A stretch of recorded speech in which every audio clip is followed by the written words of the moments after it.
ಹಾಗೂ ಮೋಹಿನಿ ದೇವಿ ಆ ಪ್ರಶ್ನೆಗಳಿಗೆ ಉತ್ತರ ನೀಡುತ್ತಾರೆ. ಅದರ ನಂತರ ಇತ್ಯರ್ಥವಾಗುವುದು ಯಾರು ವಿಜೇತರೆಂದು.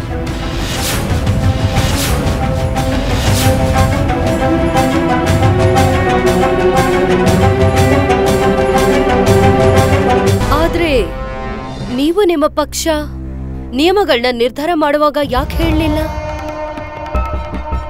ಆದ್ರೆ ಚಿಂತೆ ಮಾಡಬೇಡಿ, ಈಗಲೂ ನಿಮ್ಮ ಪ್ರಸ್ತಾವನೆಯನ್ನು ನಾನು ಸ್ವೀಕರಿಸ್ತೀನಿ. ಮಣಿ, ನೀನ್ ನೋಡ್ತಾ ಏನು? ಈ ಸ್ತ್ರೀ ಪಲ್ಲಕ್ಕಿ ಮೇಲಲ್ಲ, ನೇಣಗಂಬದಲ್ಲಿ ಹತ್ತುತ್ತಾಳೆ. ಸತ್ಯವಚನ.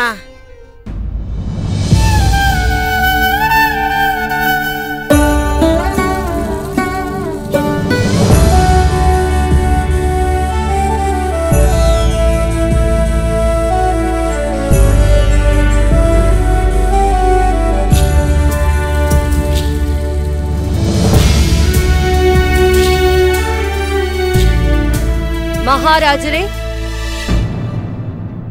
ನೀವು ನಿಯಮಗಳನ್ನ ಪರಿವರ್ತನೆ ಮಾಡ್ತಿರೋವಾಗ ಪುರಸ್ಕಾರವನ್ನ ಪರಿವರ್ತನೆ ಮಾಡಬೇಕಲ್ಲ. ಒಂದ್ ವೇಳೆ ಪಂಡಿತ ರಾಮಕೃಷ್ಣ ಮತ್ತೆ ನನ್ನ ಹತ್ರ ಸೋತೋದ್ರೆ ನನಗೇನ್ ಸಿಗುತ್ತೆ?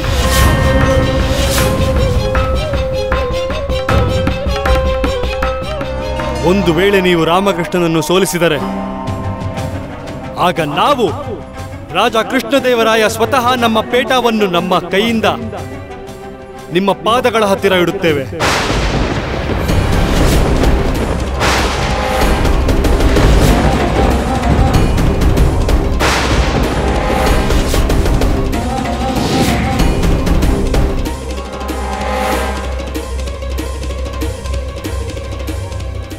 ಮಂತ್ರಿಗಳೇ, ಮಹಾರಾಜರೇ, ಆದ್ರೆ ಇದೆಲ್ಲ ನಮ್ಮ ನಿರ್ಣಯ ದೃಢವಾದದ್ದು. ಮಂತ್ರಿಗಳೇ,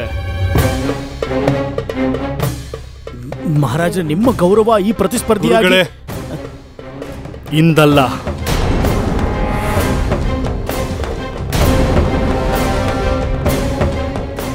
ಪಂಡಿತ್ ರಾಮಕೃಷ್ಣನಿಗೋಸ್ಕರ ಮಹಾರಾಜರು ತಮ್ಮ ಪಟ್ಟವನ್ನೇ ಪಡವಾಗಿಟ್ರ. ನಾನ್ ಸ್ವೀಕರಿಸ್ತೀನಿ. ಇದ್ಯಾಕೋ ಹೊಸ ಸಮಸ್ಯೆ ಉದ್ಭವವಾಯ್ತಲ್ಲ. ಆದ್ರೆ ನಂದು ಒಂದು ವಿನಂತಿ ಇದೆ. ನನ್ನ ವಿನಂತಿ ಏನು ಅಂದ್ರೆ, ನಾನ್ ಬಯಸ್ತಿರೋದು ಈ ಸ್ಪರ್ಧೆ ಇಡೀ ವಿಜಯನಗರ ಸಮಕ್ಷದಲ್ಲಿ ನಡಿಬೇಕು. ನಾವು ಘೋಷಣೆ ಮಾಡುತ್ತೇವೆ, ನಾಳೆ ಪ್ರಾತಃ ಕಾಲದಲ್ಲಿ ಸಂಪೂರ್ಣ ವಿಜಯನಗರದ ನಾಗರಿಕರ ಮುಂದೆ ಈ ಪ್ರತಿಸ್ಪರ್ಧೆ ನಡೆಯುತ್ತದೆ.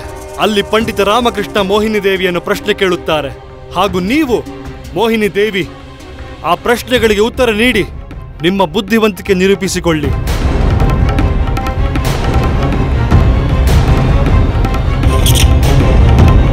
ಸಭೆಯು ಸಮಾಪ್ತವು.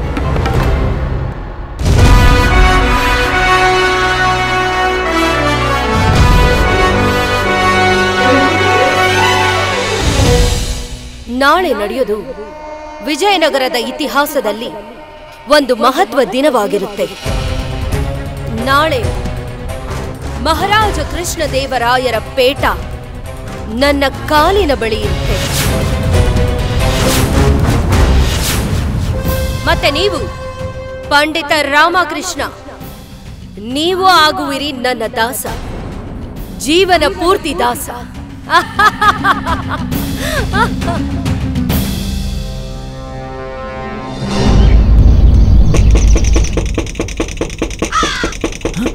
ದ್ವಾರ ತೆಗೀರಿ ಗುರುಗಳೇ, ಬೇಗ ತೆಗೀರಿ. ನಾನೆಲ್ಲೂ ಹೋಗೋದಿಲ್ಲಪ್ಪ, ನಾನು ಹೋಗಲ್ಲ. ಗುರುಗಳೇ ಎದ್ದೇಳಿ, ಕೇಳಿ, ಮುಖ್ಯ ದ್ವಾರದಲ್ಲಿ ಯಾರು ಬಂದಿದಾರಂತ. ಮುಖ್ಯ ದ್ವಾರದ ಬಳಿ ನಾನು ಹೋಗಿ ನೋಡ್ತೀನಿ. ಬೇಡ ಬೇಡ ಬೇಡ ಬೇಡ, ತೆಗಿಬೇಡ, ಬಾಗಿಲು ತೆಗಿಬೇಡ ನೀನು. ನನಗೇನು ಅನ್ನಿಸ್ತಾ ಇದೆ ಅಂದ್ರೆ, ಮಹಾರಾಜರು ಸೈನಿಕರನ್ನ ಕಳಿಸಿ ನನ್ನನ್ನು ಗಲ್ಲಿಗೇರಿಸ್ತಾರೆ ಅಂತ ಅನ್ನಿಸ್ತಾ ಇದೆ. ನನಗೆ ನೇಣಿಗೆ ಹೋಗಕ್ಕೆ ಇಷ್ಟ ಇಲ್ಲ. ನೀನ್ ಬಾಗಿಲು ತೆಗಿಬೇಡ, ಯಾವಾಗ್ಲೂ ತೆಗಿಬೇಡ ನೀನು. ಏ ದನಿಮನಿ, ಹಿರಿಯೋ ದನಿಮನಿ, ಬಾಗಿಲು ತೆಗಿಬೇಡ ದನಿಮನಿ.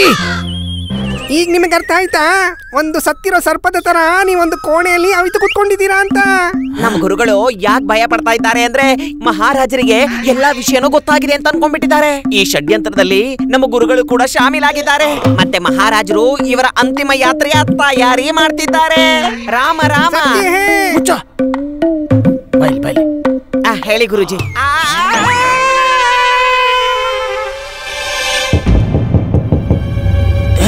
ತೆಗಿಬೇಡ, ಬಾಗಿಲು ತೆಗಿಬೇಡ ನೀನು. ಗುರುಗಳೇ, ನೀವ್ ಯಾಕೆ ಭಯಭೀತರಾಗಿದ್ದೀರಿ? ಅದ್ ಯಾರೇ ಬಂದ್ರು ಅವ್ರನ್ನ ಬಾಗ್ಲ ಹೊರಗಡೆ ನಿಲ್ಲಿಸ್ತೀವಿ, ಒಳಗಡೆ ಬರೋದಿಕ್ ಬಿಡೋದಿಲ್ಲ. ಹೋಗು ಹೋಗು.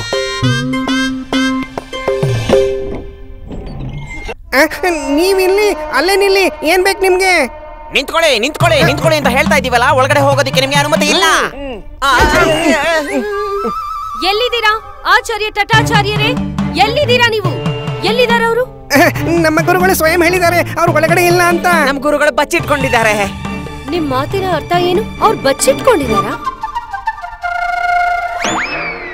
ಅಯ್ಯೋ ದೇವ್ರೇ, ಈ ಮೂರ್ಖರನ್ನ ನನ್ನ ಶಿಷ್ಯರನ್ನ ಯಾಕಪ್ಪ ಮಾಡಿದೆ? ನಾವು ಹೇಳುವ ತಾತ್ಪರ್ಯ ಏನು ಅಂದ್ರೆ, ನಮ್ಮ ಗುರುಗಳು ಧ್ಯಾನದಲ್ಲಿದ್ದಾರೆ, ಮತ್ತೆ ಅವ್ರು ಬರೋದಕ್ಕೆ ಸ್ವಲ್ಪ ಸಮಯ ಹಿಡಿಯುತ್ತೆ. ನಿಮ್ಮ ಬಚ್ಚಿಟ್ಕೊಂಡಿರುವ ಆಚಾರ್ಯರಿಗೆ ತಿಳಿಸಿ ನಾನ್ ಹೋಗ್ತಿದ್ದೀನಿ ಅಂತ. ನಾನ್ ವಾಪಸ್ ಬರೋದೇ ಇಲ್ಲ. ಇನ್ ಮುಂದೆ ನಾನ್ ಭೇಟಿ ಕೂಡ ಆಗಲ್ಲ.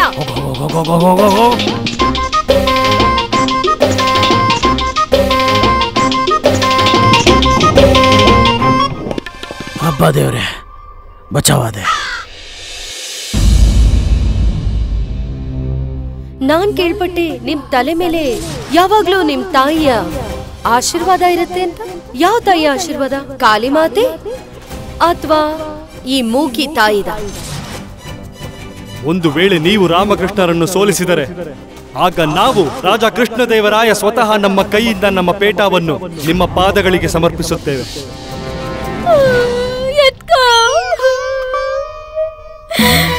ದೇವ್ರಿಗೆ ಹೇಳ್ತಾ ಇದೀನಿ, ನನ್ನ ಎತ್ಕೊಂಡ್ಬಿಡು ಅಂತ. ಈಗೇನಾಯ್ತು? ನನ್ನಿಂದನೇ ಇದೆಲ್ಲ ಆಗಿದ್ದು. ರಾಮ ಮೊದ್ಲೇ ಹೇಳಿದ್ದ ನನ್ನಿಂದ ನಾನು ಸೋತ್ ಹೋಗ್ತಾನೆ ಅಂತ.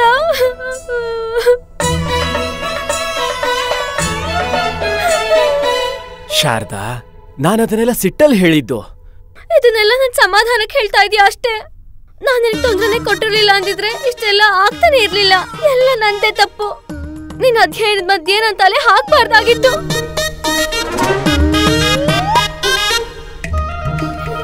ಅಮ್ಮ, ಮತ್ತೊಮ್ಮೆ ತೋರಿಸಿ. ನನ್ ಕಣ್ಣಲ್ಲಿ ನೀರ್ ತುಂಬಿಕೊಂಡಿದ್ಯಲ್ಲ, ನನ್ಗೇನು ಕಾಣಿಸ್ತಾನೆ ಇಲ್ಲ ಈಗ. ಅಯ್ಯೋ, ಈಗ ಅಮ್ಮನ್ಗೆ ಯಾವ ಧ್ಯಾನ ಮಾಡೋಕ್ ಹೇಳ್ತಿದ್ಯಾ? ಸರಿ ನಿಲ್ಸು, ಸುಮ್ನಿರು. ನಾನ್ ನಿನ್ನ ಕ್ಷಮಿಸಿದೀನಿ. ನನ್ನ ಕ್ಷಮಿಸಿದ್ಯಾ ಅಂದ್ರೆ ನನ್ನಿಂದ ತಪ್ಪಾಗಿದೆ ಅಂತ. ಯಾವಾಗ್ಲೂ ಕ್ಷಮಿಸ್ತಾನೆ ಇರ್ತೀಯ. ನೀನೆಷ್ಟು ಒಳ್ಳೆಯವನು, ನಾನೇ ದುಷ್ಟಳು. ಅಮ್ಮ, ನೀವು ಅಷ್ಟೇ ನನ್ ತಪ್ಪಿಂದ ಮೋಹಿನಿ ಬಾಯಿಂದ ಎಷ್ಟೆಲ್ಲ ಕೇಳಿಸ್ಕೊಂಡ್ರಿ. ನನ್ನ ಕ್ಷಮಿಸ್ಬಿಡಿ ಅಮ್ಮ. ಇವಳಿಗೆ ನಿನ್ನ ಚಿಂತೆ ಆಗಿದೆ, ಅದಕ್ಕೆ ಈ ತರ ಮಾಡ್ತಿದ್ದಾಳೆ. ಅವಳ ಬಗ್ಗೆ ಚಿಂತೆ ಮಾಡ್ಬೇಡ, ನಾನು ಅವಳನ್ನ ನೋಡ್ಕೋತೀನಿ. ನೀನ್ ಹೋಗಿ ಅಧ್ಯಯನ ಮಾಡು, ಅಲ್ಲೇ ನಿಂಗೆ ಸಿಗೋದು ಶಾಂತಿ. ಶಾಂತಿ? ಯಾವ ಶಾಂತಿ? ಅಲ್ಲಿ ವಾತಾವರಣ ಶಾಂತವಾಗಿರುತ್ತೆ. ಹೌದಾ? ಆರಾಮಾಗಿ ಅಧ್ಯಯನ ಮಾಡು, ಹೋಗು. ತಾಯಿ ಕಾಳಿಯ ಆಶೀರ್ವಾದ ನಿನ್ ಮೇಲಿದೆ.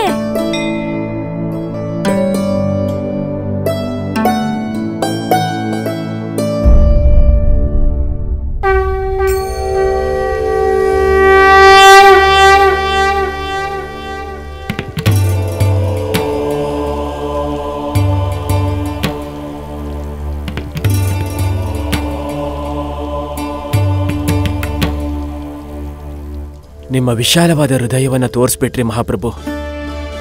ನಿಮ್ಮ ಪ್ರತಿಷ್ಠೆ, ನಿಮ್ಮ ಗೌರವನೆಲ್ಲ ಪ್ರತಿಯೊಂದನ್ನು ಅಪಾಯದಲ್ಲಿಟ್ಟಿದ್ದೀರಾ. ಅದು ನನಗೋಸ್ಕರ.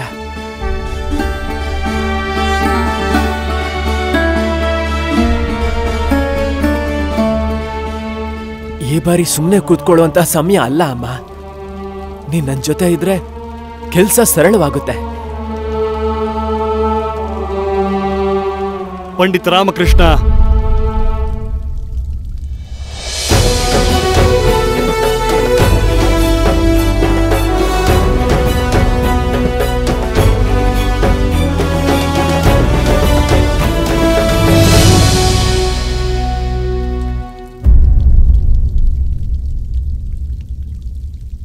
ಮಹಾಪ್ರಭು, ನೀವು ಇಲ್ಲಿ, ಅದು ಈ ಸಮಯದಲ್ಲಿ? ಜೈ ದುರ್ಗಾ ಮಾತೆ. ನಮಗೆ ಅರ್ಥವಾಗುತ್ತದೆ ಪಂಡಿತ ರಾಮಕೃಷ್ಣ. ಇಂದು ರಾಜದರ್ಬಾರಿನಲ್ಲಿ ನಡೆದ ಘಟನೆಗಳ ನಂತರ ನಿಮ್ಮ ಧ್ಯಾನ ನಿಯಂತ್ರಣ ಮಾಡುವುದರಲ್ಲಿ ಬಹುಶಃ ನಿಮಗೆ ಕಷ್ಟವಾಗಬಹುದು. ಹಾಗಾಗಿ ನಿಮ್ಮ ಸಹಾಯ ಮಾಡಲು ಬಂದೆವು. ನಿಮಗೆ ಅಭ್ಯಂತರವಿಲ್ಲದಿದ್ದರೆ ಮಾತ್ರ. ನಾನು ನಿಮ್ಮ ಹತ್ರ ಕ್ಷಮೆ ಕೇಳ್ತಿದ್ದೀನಿ ಮಹಾಪ್ರಭು. ನಾನಿವತ್ತು ದರ್ಬಾರ್ನಲ್ಲಿ ಸೋತು ನಿಮ್ಮನ್ನ ಈ ಪರಿಸ್ಥಿತಿಗೆ ತರೋ ತರ ಆಯ್ತು. ಪಂಡಿತ ರಾಮಕೃಷ್ಣ, ನಮಗೆ ಬಹಳ ಚೆನ್ನಾಗಿ ಗೊತ್ತು ನೀವು ಎಷ್ಟು ಬುದ್ಧಿವಂತರು. ನಾವು ಎಂದಿಗೂ ಕೂಡ ಒಂದು ಕ್ಷಣವೂ ಕೂಡ ನಿಮ್ಮ ಯೋಗ್ಯತೆಯ ಬಗ್ಗೆ ಅನುಮಾನ ಪಟ್ಟಿಲ್ಲ. ನೀವು ನಮ್ಮ ಅಭಿಮಾನವು. ನೀವು ಸೋತಿಲ್ಲ, ಆದರೆ ಆ ಸ್ಪರ್ಧೆಯು ಅನುಚಿತವಾದದ್ದು. ಆದ್ರೆ ಮಹಾಪ್ರಭು, ಒಂದ್ ವೇಳೆ ನಾಳೆನೂ ಸೋತ್ಬಿಟ್ರೆ ಅನರ್ಥ ಆಗೋಗುತ್ತೆ. ಅಸಂಭವವು ಪಂಡಿತ ರಾಮಕೃಷ್ಣ, ಅಸಂಭವವು. ಅಸಂಭವವು. ಹೇಗೆ ಒಂದು ಅಕ್ಕಸಾಲಿಗನಿಗೆ ತನ್ನ ರತ್ನಗಳ ಬಗ್ಗೆ ವ್ಯತ್ಯಾಸ ಗೊತ್ತಿರುತ್ತದೆ, ಅದೇ ರೀತಿ ಒಂದು ರಾಜ ತನ್ನ ಸಮಸ್ತ ಪ್ರಜೆಗಳಿಂದ ಅವನ ರತ್ನವನ್ನು ಹುಡುಕಿ ತೆಗೆಯುತ್ತಾನೆ. ವ್ಯತ್ಯಾಸ ಗೊತ್ತಿರುತ್ತದೆ. ನಿಮ್ಮ ಮೇಲೆ ಸಂಪೂರ್ಣ ವಿಶ್ವಾಸವಿದೆ ಪಂಡಿತ ರಾಮಕೃಷ್ಣ. ಆದ್ರೆ ಮಹಾಪ್ರಭು, ಆ ಮೋಹಿನಿ ಅವಳು ತುಂಬಾ ಬುದ್ಧಿವಂತೆ. ನಿಶ್ಚಿಂತರಾಗಿರಿ. ಹಾಗೂ ನೆನಪಿರಲಿ, ಮಿನುಗುವ ಎಲ್ಲ ವಸ್ತುಗಳು ಚಿನ್ನವಾಗಿರುವುದಿಲ್ಲ. ಮೋಹಿನಿ ಕೂಡ ಅಲ್ಲ. ಇದೇ ನಾಳೆ ದರ್ಬಾರಿನಲ್ಲಿ ನೀವು ನಿರೂಪಿಸಬೇಕಾದದ್ದು ಪಂಡಿತ ರಾಮಕೃಷ್ಣ.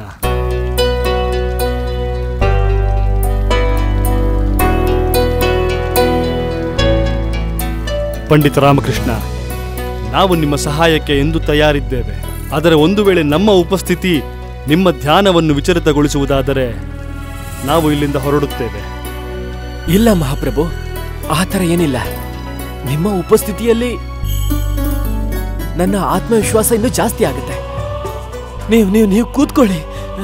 ನಿಮ್ಮನ್ನ ನಾನು ಎಲ್ಲಿ ಕೂರಿಸ್ಲಿ?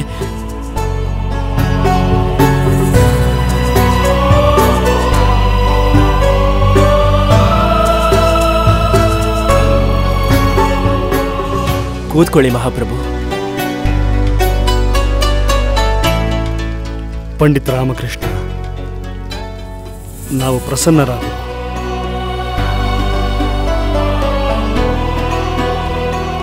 ನೀವು ಕುಳಿತುಕೊಳ್ಳಿ. ನೀವು ನೋಡಿ ಮಹಾಪ್ರಭು, ನಿಮ್ಮ ಸಹಾಯದಿಂದ ಮತ್ತೆ ಅಮ್ಮನ ಆಶೀರ್ವಾದದಿಂದ ನಾಳೆ ನಾನೇ ಗೆಲ್ತೀನಿ. ಭಲೆ ಭಲೆ. ಅಭ್ಯಾಸ ಪ್ರಾರಂಭಿಸೋಣವೇ? ಖಂಡಿತವಾಗ್ಲೂ.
ವಿಜಯೀ ಭವ.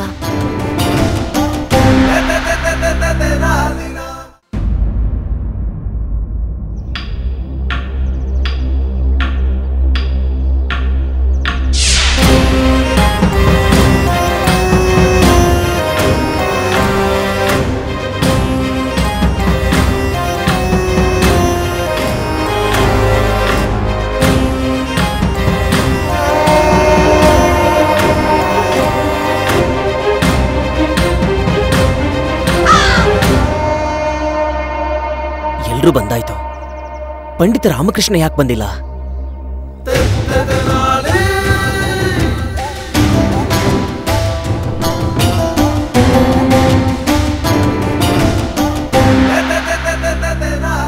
ಪ್ರಣಾಮಗಳು ಮಂತ್ರಿವರ್ಯರೇ. ಪ್ರಣಾಮಗಳು ಗುರುದೇವ. ಪ್ರಣಾಮಗಳು ಮೋಹಿನಿ ದೇವಿ. ನೀವೆಲ್ಲರೂ ನಿಮ್ಮ ಸ್ಥಾನದಲ್ಲಿ ಕೂತ್ಕೊಳ್ಳಿ.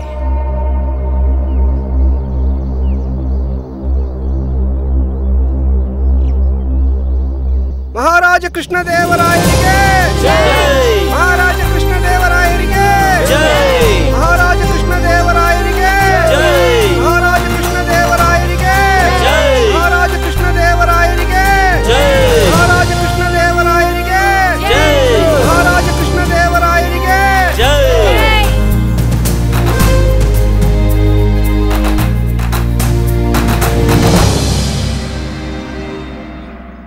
ಶಾಸ್ತ್ರಯುದ್ಧವು ಶುರುವಾಗಲಿ.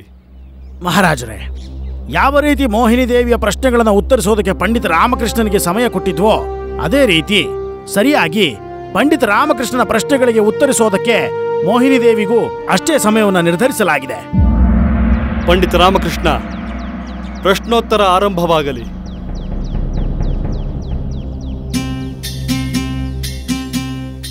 ಮೋಹಿನಿ ದೇವಿ, ನನ್ನ ಮೊದಲನೇ ಪ್ರಶ್ನೆ, ನಾನು ಎಷ್ಟು ಬೆಳೀತಾ ಹೋಗ್ತೀನೋ ನೀವು ಅಷ್ಟು ನೋಡೋದು ನನ್ನನ್ನ ಕಮ್ಮಿ ಆಗತ್ತೆ. ನಾನ್ ಯಾರು?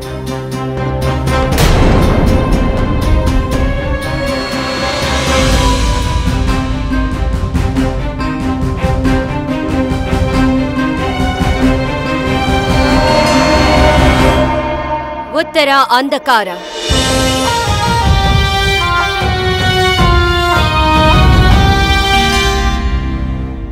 ಸರಿಯಾಗಿದೆ.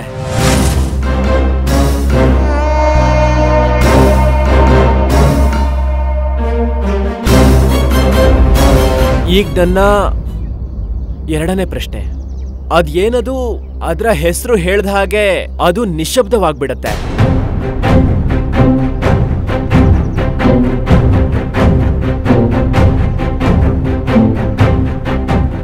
ದಯವಿಟ್ಟು ಮತ್ತೆ ಪ್ರಶ್ನೆ ಕೇಳಿ.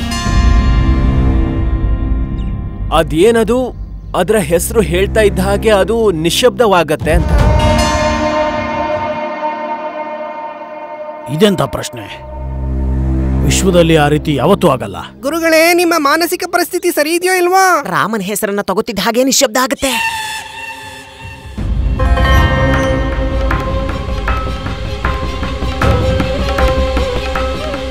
ಇದರ ಉತ್ತರ ನನಗೆ ಗೊತ್ತಿಲ್ಲ.